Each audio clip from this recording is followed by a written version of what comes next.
Saudações, eu quero começar lendo aqui essa oração no livro de oração comum da Igreja Episcopal Anglicana do Brasil. Ó Cristo, luz do mundo, esparge a luz e a paz do teu evangelho a todas as nações, em especial aquelas que vivem tempos de carestia, fome, guerras e violência. Ouve-nos, Senhor da glória. Hoje é o domingo da Ascensão, comemorado nas igrejas cristãs. O calendário litúrgico traz essa ascensão de nosso libertador Jesus Cristo, celebrada no domingo, que é o chamado dia que Cristo fez. E aí eu queria aproveitar essa ascensão do nosso libertador Jesus Cristo para falar de uma outra temática, buscando o pensamento, a escritura, o artigo de Marcelo Freixo, que ele abdica da candidatura à Prefeitura do Rio de Janeiro em nome de uma unidade de luta contra o fascismo, e eu queria falar da ascensão do fascismo no Brasil. Eu quero dialogar com essa fala, com esse texto, com esse posicionamento de Marcelo Freixo, porque me parece que o posicionamento dele é estritamente eleitoral. Ele pressupõe que a unidade das forças forças democráticas, tanto de esquerda como de direita, elas unidas conseguirão de derrotar o fascismo nas próximas eleições. E aí é que incide o perigo, considerar a derrota do bolsonarismo como a derrota do fascismo.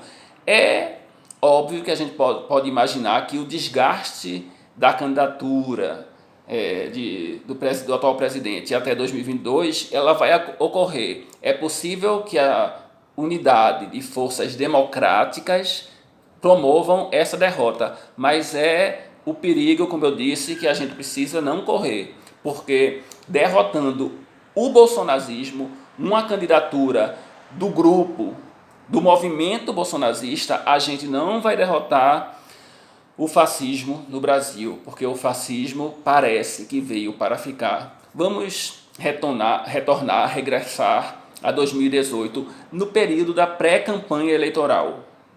Ali, a partir dos posicionamentos do candidato, em que defendia a exclusão das minorias, o assassinato de 30 mil pessoas, tinha posicionamento racista, machista, misógino, ali as pessoas que apoiavam aquele chamado núcleo duro, aquela pretensa, provável candidatura, ali já revelavam que ele representava o pensamento dessas pessoas, desse grupo de pessoas bolsonaristas que a gente terminou identificando e não sabíamos que aqui, em pleno século XXI, no Brasil, nós íamos estar diante deste desafio. Durante a campanha, tem a entrevista ao José Luiz da Atena, hospitalizado, em que da Atena questiona se ele aceitaria o resultado das eleições caso fosse derrotado. Se vocês não se lembram, ele disse, e aí já é estarrecedor, tão estarrecedor como no dia do golpe contra a presidenta Dilma Rousseff, em que ele exaltou a figura de Brilhante Ustra, o pavor de Dilma Rousseff. Ali, se ele não tivesse uma suposta imunidade parlamentar, ali, com aquele crime, já era para ter saído preso. Na Alemanha, isso não aconteceria. Sim, mas vamos voltar à entrevista no hospital com José Luiz da Atena. E ele disse, não, eu não vou aceitar, nós não aceitaremos os resultados das eleições. Será uma eleição fraudulenta, porque nós sabemos que nós vamos ganhar, enfim. E ali ele não estava favorito para ganhar a eleição ainda. Os disparos das mensagens de WhatsApp, aquela coisa toda, aquele robô, aquela campanha infectada de fake news, ela se dá já às vésperas das eleições, 15 dias antes, enfim. Então já começa ali, você já poderia identificar alguns aspectos relacionados ao fascismo, à posição fascista do candidato. E aí, assim, cabe uma vírgula também. ter cuidado para a gente não confundir autoritarismo com fascismo, nazismo, bolsonarismo, franquismo, salazarismo. Você tem o autoritarismo representado nas ditaduras, por exemplo. As ditaduras de esquerda, a cortina de ferro na Europa, no pós-segunda guerra, as ditaduras dos chamados países comunistas, aqui mesmo, a ditadura no Brasil, na Argentina, Chile, enfim, na América Latina, foram ditaduras que a gente não identificava claramente um substrato do fascismo. É preciso a gente ter bem claro isso, não saber distinguir autoritarismo de fascismo. Em abril de 2019, já há 2 meses de governo, eu participei de uma reunião com membros, de um partido de extrema esquerda. E aí o pessoal lá ficava também questionando o que a gente falava, porque a gente já enxergava esse fascismo, essa ascensão do fascismo nas eleições, porque o candidato ele exprimia em seus pensamentos a essência do fascismo. Mas aí eu me lembro, abril de 2019, nessa reunião, o pessoal, não, só quando o governo se militarizar, a gente pode afirmar categoricamente. E aí eu questionava naquela época também, eu disse, não, a gente não tem que esperar essa militarização. O que aconteceu? Hoje o governo é todo militarizado. O fascismo, ele tem essas características que a gente identifica, e aí eu quero falar de um pensamento hegemônico que está presente hoje.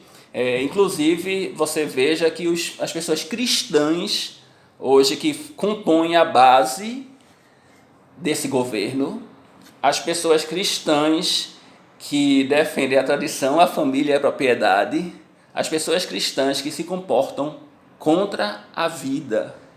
É incrível. Pessoas cristãs que defendem a pena de morte. Cristãs defendendo a pena de morte. Pessoas cristãs defendendo o armamento da população. Pessoas cristãs. É incompreensível. E aí, no pensamento fascista hegemônico, há uma tentativa, por exemplo, no campo da sexualidade, no campo da afetividade, de impor um modelo, por exemplo, de família, onde não é aceita outras configurações. Por exemplo, pinto-pinto, vulva-vulva, não pode. Tem que ser a família tradicional judaico-cristã. Homem e mulher.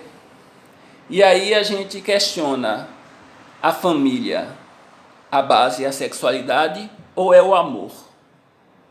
A falta do amor, esse comportamento de cristãos e cristãs que hoje envergonham o evangelho de quem ascendeu para reinar, ascendeu depois de ter vindo nos libertar, é esse comportamento que se alia ao fascismo que a gente observa hoje em dia. E aí, para finalizar, dialogando com a fala de Marcelo Freixo. Não, a gente não tem que buscar o enfrentamento eleitoral, mesmo que juntando esquerda, direita, as forças democráticas para derrotar o bolsonarismo nas próximas eleições, porque o fascismo hoje ele tomou conta, está no seio da sociedade brasileira.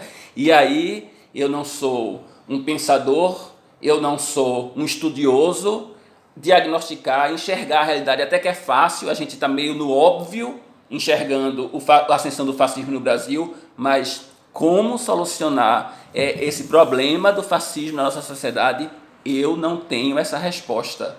E eu acho que a gente tem que trabalhar não só para derrotar o bolsonarismo nas eleições, mas a gente precisa entender como que a gente vai criar um ambiente onde as novas gerações não sejam influenciadas por pensamentos conservadores, retrógrados e pensamentos que aviltam a dignidade da pessoa humana. É isso. Salam aleikum. Paz seja convosco.